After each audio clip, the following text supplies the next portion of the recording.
નમસ્કાર મિત્રો, વિડીયોમાં તમારું સ્વાગત છે। જી હા મિત્રો, અત્યારે હાલ મોટા અને મહત્વના સમાચાર સામે આવી રહ્યા છે। તો મિત્રો, સમાચારમાં વાત કરીએ તો વલભીપુર ઉમરડા હાઈવે પર આવેલા રામપરા નજીક બાઇક અને કાર અથડાતા યુવાનનું મોત નીપજ્યું હતું। જી હા મિત્રો, અત્યારે હાલના મોટા અને દુઃખદ સમાચાર સામે આવી રહ્યા છે।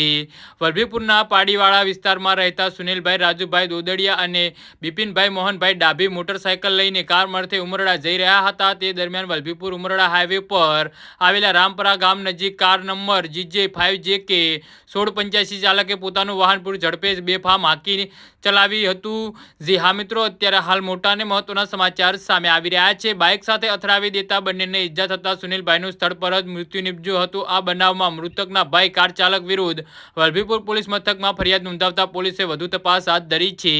જી હા મિત્રો, તો આના વિશે તમારું શું કહેવું છે તો નીચે અમારી કમેન્ટ બોક્સમાં જરૂરથી જણાવજો અને અમારી યુટ્યુબ ચેનલને સબસ્ક્રાઇબ કરવાની ભૂલતા નહીં। વિડીયો પૂરો જોવા બદલ તમારો ખૂબ ખૂબ આભાર।